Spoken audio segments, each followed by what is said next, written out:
Welcome to a Friday evening. It's raining out. We did have a 60% chance of rain, so it's doing what it's doing. And I promise not to hit the keyboard. Go away, keyboard. So I got some more stuff from Adafruit because I realized on some of my little feather displays, I don't have a duplicate. I like to get two or more usually of things because in case I blow one up. And it wouldn't be the first time I've blown something up. So, for example, if I only had one Arduino Uno Mark III, I would have been pooped. But luckily, I have dozens of them. So, we don't really need that. So, we have this box here. And if I can figure out how to where, oh, there it is. So, now, this is weird.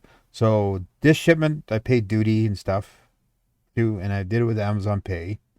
The last shipment I did with Amazon Pay, I paid no duty. And normally DHL goes and says, "Oh, you have to prepay before we'll deliver." This time the DHL guy whipped out his little pocket debit machine, and I could just pay right then and there. So, and even he didn't understand that. He says normally he doesn't do that, but he says, "Go figure." And I said, "Okay, doesn't matter to me." Although I did surprise him. He said, no, DHL. And he says, "Oh, yeah, from New York?" And he goes and looks at the box. He goes, "Yeah." So what do we got in our little box? So we have to increase our collection of course, these things. Yay! Because, every one of these represents me buying too much. So there we go. Buying. 1, 2, 3. I have 6 of them now. I thought I had 7, actually. There might be another one floating around. So we don't need this. This is extra fluff. So here is the rotary encoder I was interested in. And we have an Itsy Bitsy RP2040. And we have a Stemma QT BH1750. This is the free item. Light sensor. I think I already have one of these. Then we have the NeoPixel Featherwing. So I have now 2 of them. And then we have the Pro ESP32 S2 Feather Development Board. Ooh, look, I even get a really nice card with it. Ooh, I like that when they do that. Very, very nice. These cards are so nice. Okay. And then we have header pins for feathers. I bought extra of them because these are the stackable headers. There's 2 types in here. We've got ones for feathers, and we've got ones in here for itsy bitsies. So that we can do that to an itsy bitsy. So down here on the ground, what else? Okay, one more there.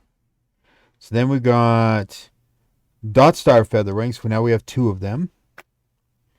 And feather mold blue fruit LE. So I didn't have any feathers with Bluetooth on them. And the Itsy Bitsy M4 Express.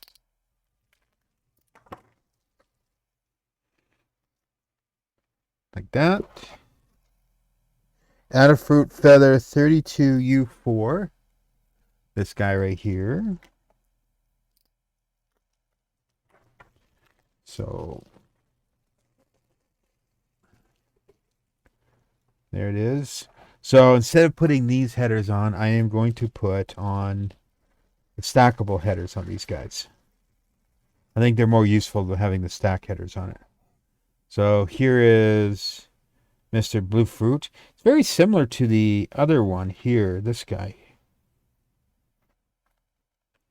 The Blue Fruit LE, see? Very, very similar.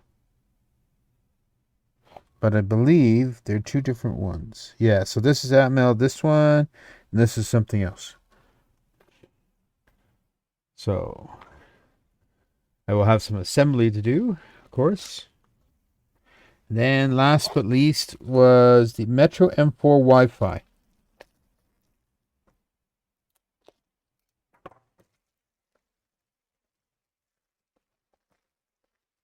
Now I have of course, Metros already, but I was kind of interested. Oh, I have a little feed for this one. The Wi-Fi version of the board. What do we got here? Atmel, debug header, those guys. Reset, NeoPixel. Oh, a place to put something else on there. Not sure exactly what that is. So this one has the ESP32 Room 32E on it. DC jack, on, off. Okay, interesting. IRF resets, the usual stuff, all this usual Arduino style pins. Okay, what's this on the back? There's a brake jumper right here. Wonder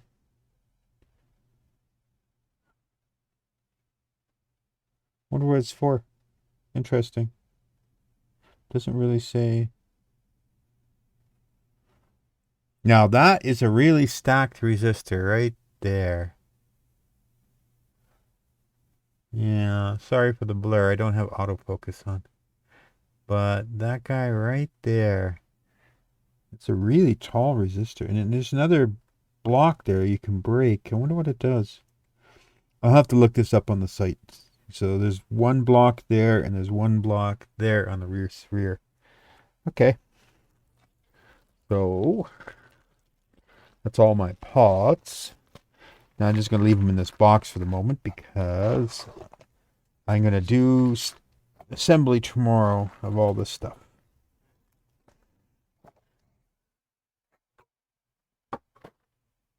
Now, that was all the mail. There's a whole bunch of stuff coming from Adafruit. Oh, I almost forgot. I had something really cool come in.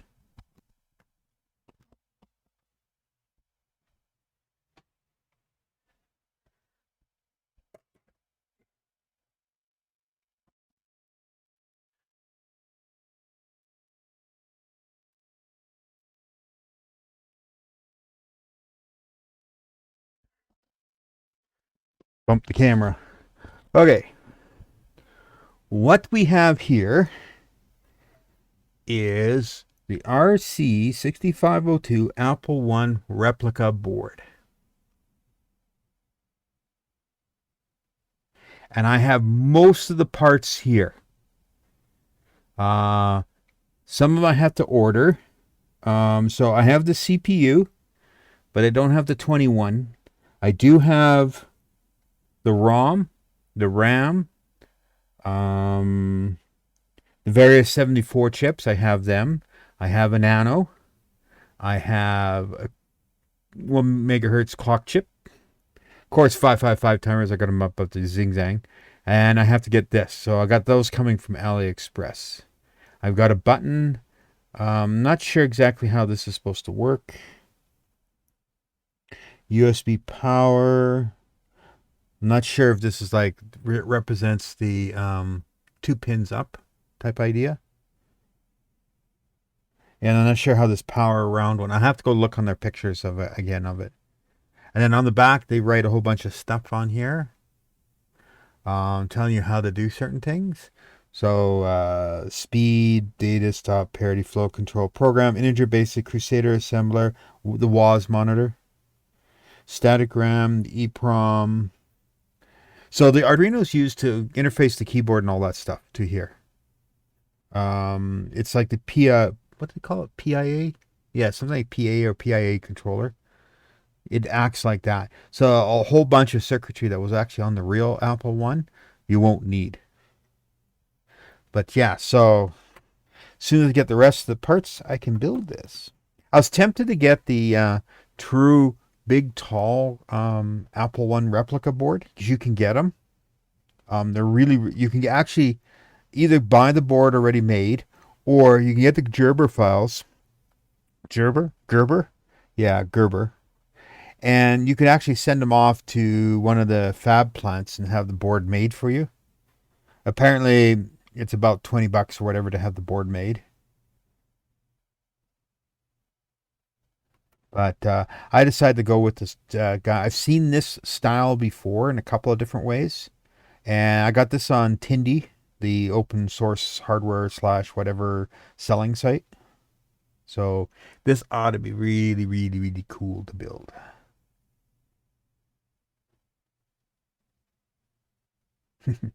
Yeah. There's even some people out there have made an Apple II motherboard that you could build.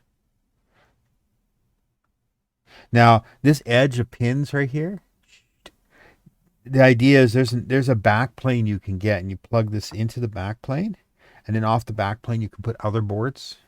So let's say I don't know. I don't know if Apple One did a floppy controller, but let's say the cassette reader or something like that. That ought to be interesting. But yeah, so that is definitely in my bin of things to do. Now, one problem after this is all mail done, I'm going to be repairing my NAS again, and shit, I just forgot another thing.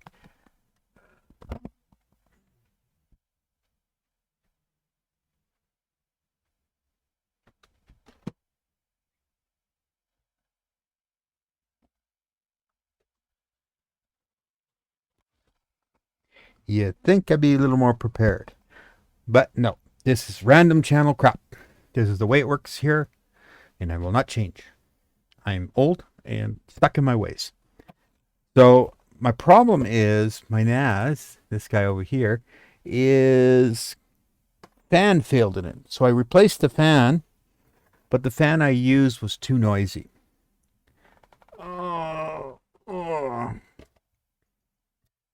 So first of all, what we have to do is unlock all these.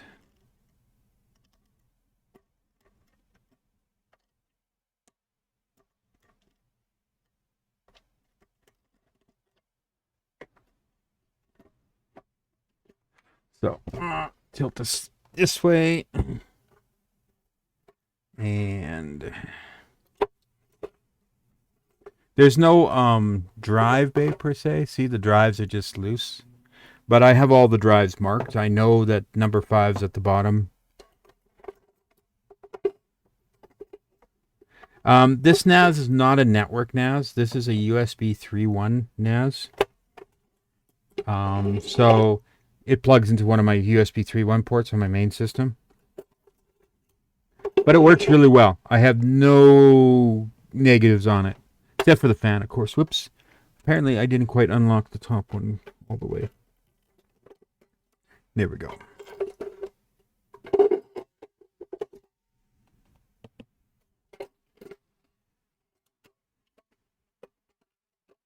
Okay. So to open it up, this was really painful the first time I did this. These screws are little tiny Torx screws. And I end up using iFixit. I always like J2 Sensor's commercial of it. So there's the Phillips. Was it the iFixit I used? Can't remember if I used the iFixit. No. I have to get the other screwdriver set because this particular iFixit was missing a torque. So we have another one here. This guy I bought. And in it is a better torque. Well, there's more variety of torque in this one. So, okay. So we need, let's see. Oh. Let's try this one. This is the one. So we can still use the iFixit screwdriver because it'll fit the same bit. So we have a lot of screws to undo.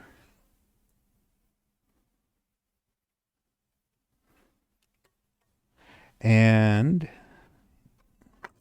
we are going to need our soldering pencil. So we will turn it on. And we will use this little drawer here.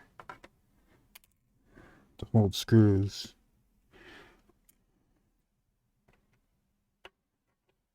Believe it or not, I had to undo a lot of screws. Even these 4 right here had to be undone to get it off, because this goes through the ties the back to a square frame in the inside.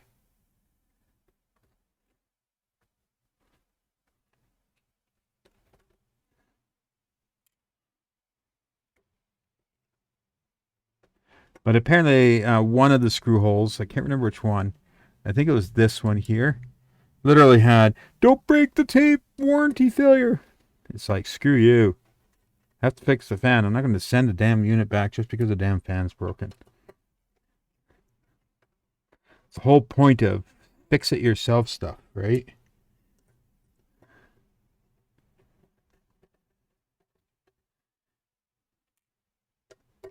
Luckily, all these screws are the same. There's just lots of them.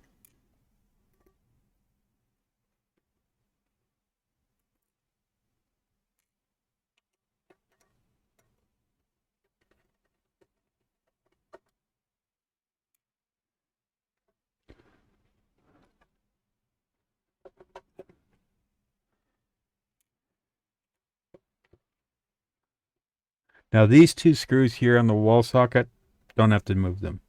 Just all the other ones. So,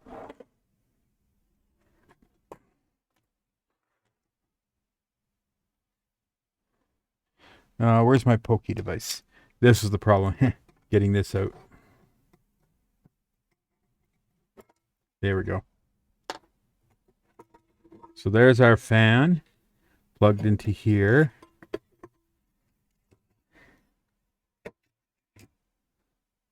And then our next screwdriver we need is Phillips.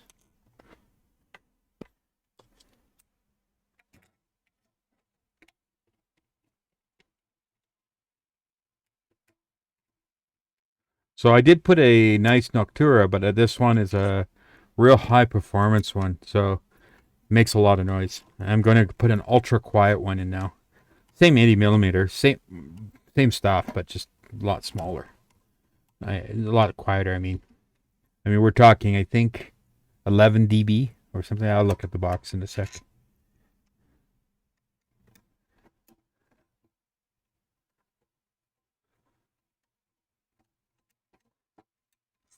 I'll have to cut the cable again because, like everything in the industry, every guy has to decide on a different header fan for a cable. They can't just, be uniform and use the same one, let's say, on motherboards. No, can't have that. There we go. Take it out. Now we need to move you off the table for a bit.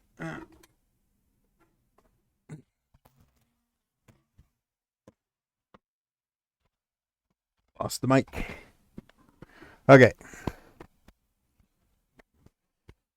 So we have our little Noctua here, 1800, 12 volt. Problem is, this has like a 37 dB or something like that on it. And if you're not aware, dB is logarithmic in scale. So we need this cable. Now the new one I got for this to replace it is a very low noise one. There they are. 1400 without adapter, 1100 airflow. Yeah, acoustic noise dB anywhere from 6.5 to 10.4. So, and I don't think I can use anything in here. Like, they give you a lot of different things in this kit, including a fancy card. So they give you all these adapters in here and stuff, but I don't think I can use any of them. So they're all for motherboards. See, this guy here. Nope. No good. No good, no good. No good. So This even has anti-noise stuff on it. Like so. But we don't need any of the anti-noise stuff. Or any of this. This is all useless. So what we're going to need off this guy is a set of cutters.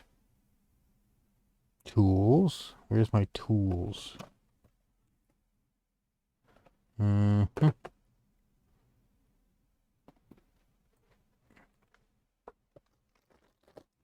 Nope. Oh, way over there. Okay.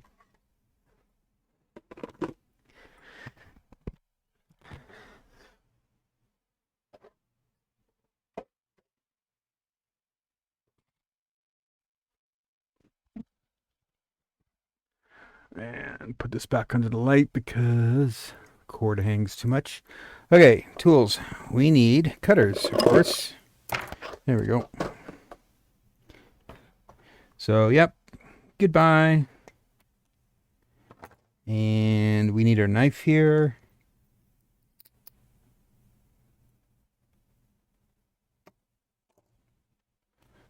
Okay. There we go. And then on this end, this rubber sheathing basically is just a flexible cover.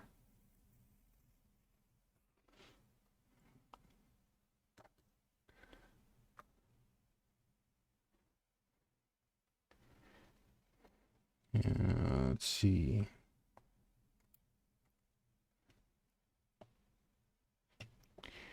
Stick this out there, and very carefully we cut away this part. Nope, nope, not that.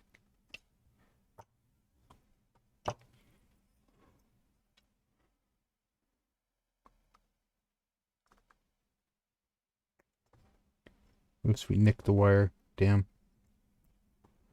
Hopefully we won't nick it bad. Yeah, okay, it's good. It'll do. So also this thing is specifically a what's known as a 2-wire fan versus a 3 or even a 4-wire fan. No, there is the 3rd wire in here, but we don't need yellow. Yellow is the speed detector sensor wire. So did I nick red or yellow? So we actually don't need that. Where's my cutters again? Here. So this can go. We just need these two. And then we need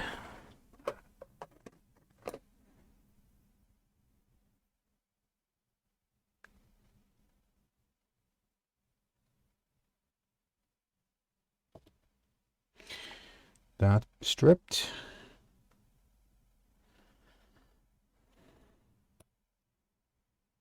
That stripped. Okay. And then off this one here, we need this guy. And we don't need this fan anymore. So we need to strip. This is slightly thicker wire. Let's go for...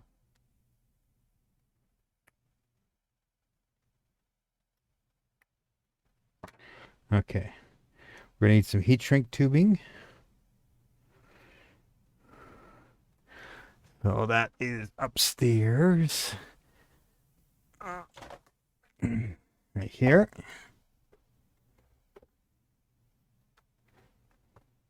There is a good reason why you go and when you buy stuff from AliExpress, just buy these big bulky things like this. So we need this.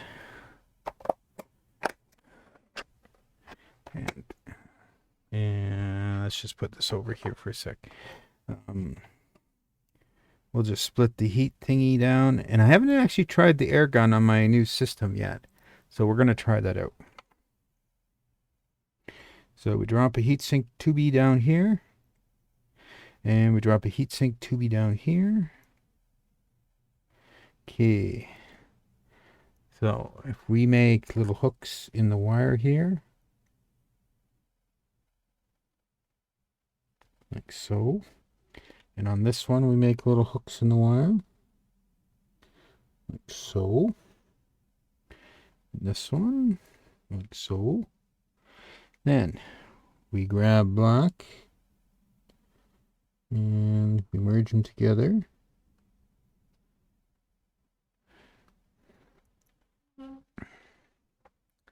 And I have some solder here. I did actually have some solder here.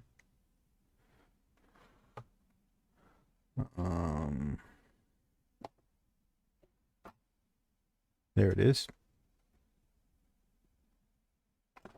Waste not, want not.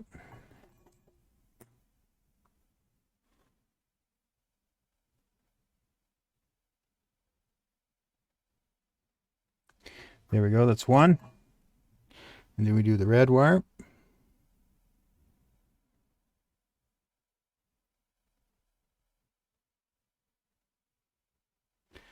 There we go. A little bit of solder on that one.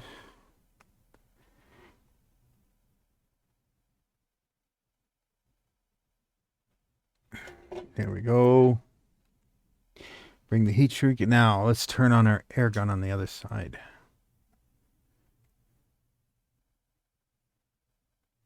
Okay. So how does it work? Ah, there we go.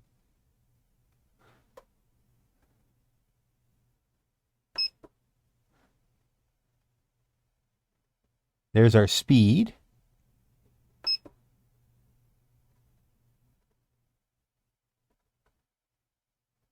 Let's just make it 125.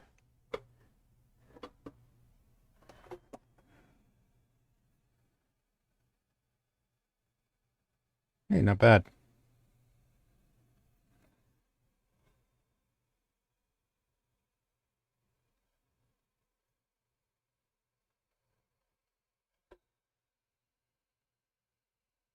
I think we might need it a higher.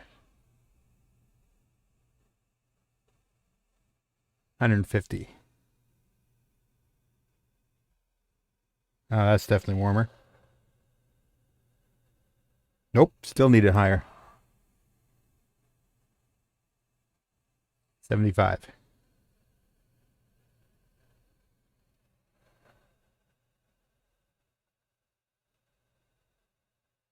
Nope, higher. Oh, come on, guys. Not enough room around here. Let's put it up to 200.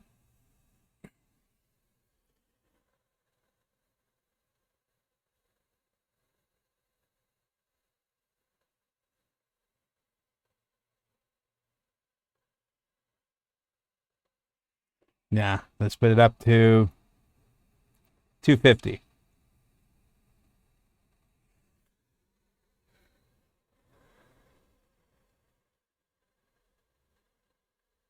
That's better. That's much better. Whoops, almost pulled my heat shrinky tube off the other side.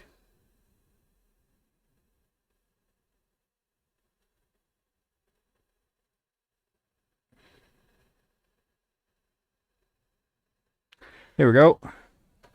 And then this has that magnetic thing. You put it in the thing and it will shut it down properly. See? 141, it's lowering the temperature right now. And there we go. Ready to go.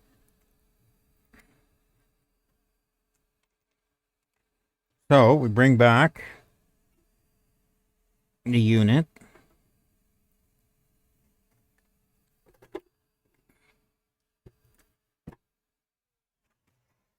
There we go. And I know the label faces outward. So we put it here like so. And we have 4 screws to put back in.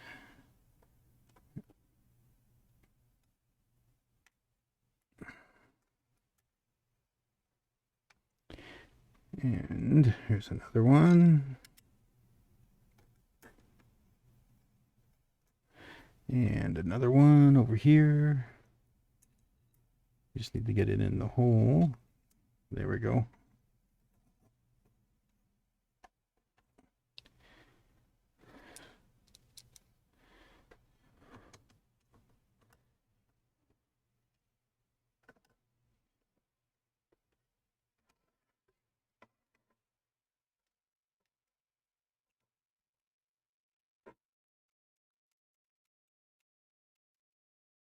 And screwing them all in.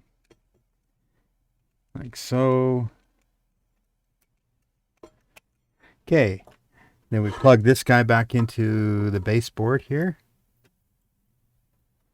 And we just have to get it the right way. There we go. And that goes down there. And this whole thing settles like so. Now we need to change the bits back to Mr. Torque. And we get to put all these screws back in. So let's try with this. There we go.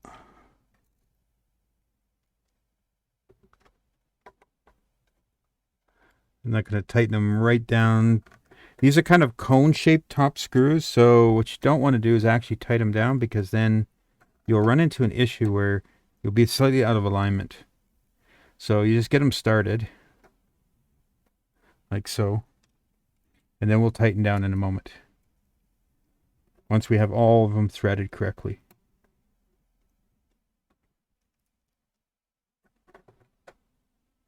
There we go. There's another one up here.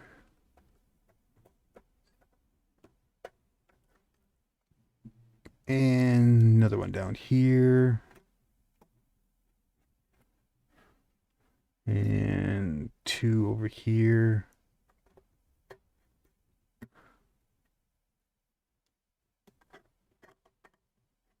There we go. And last but least, this one. Now we tighten them. And it's not like we have to tighten them very hard. Like, I mean, thumb tight will be do just fine.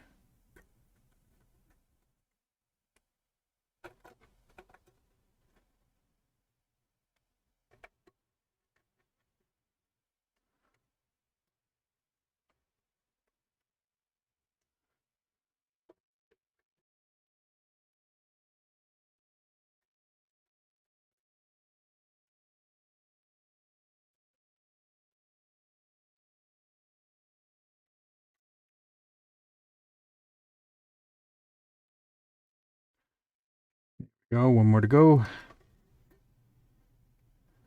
Okay, ready. But I don't have a cable here, I don't think, to test it. So I will need to move it over to the other bench. I hope I didn't jumper the, let's see, RAID 5. Okay, we're still on RAID 5. So we need to put all the drives back in.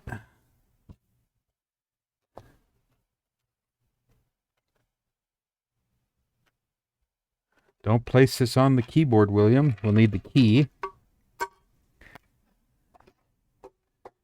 And we can put this bit back in here. That can go in there. This can go in this drawer. And we open up all the things. And we start putting drives in. Number 1 at the top.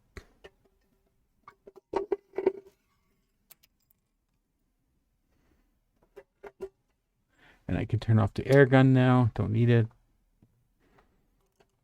Why am I smelling someone smoking? It's not me. Definitely tobacco. Must be no smoking in the building.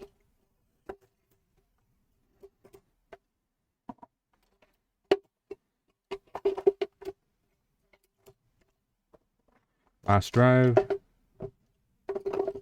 And if you're wondering, these are not SMR drives. They're CMR drives.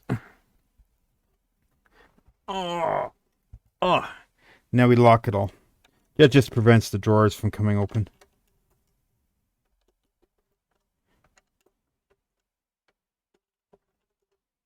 Okie dokie.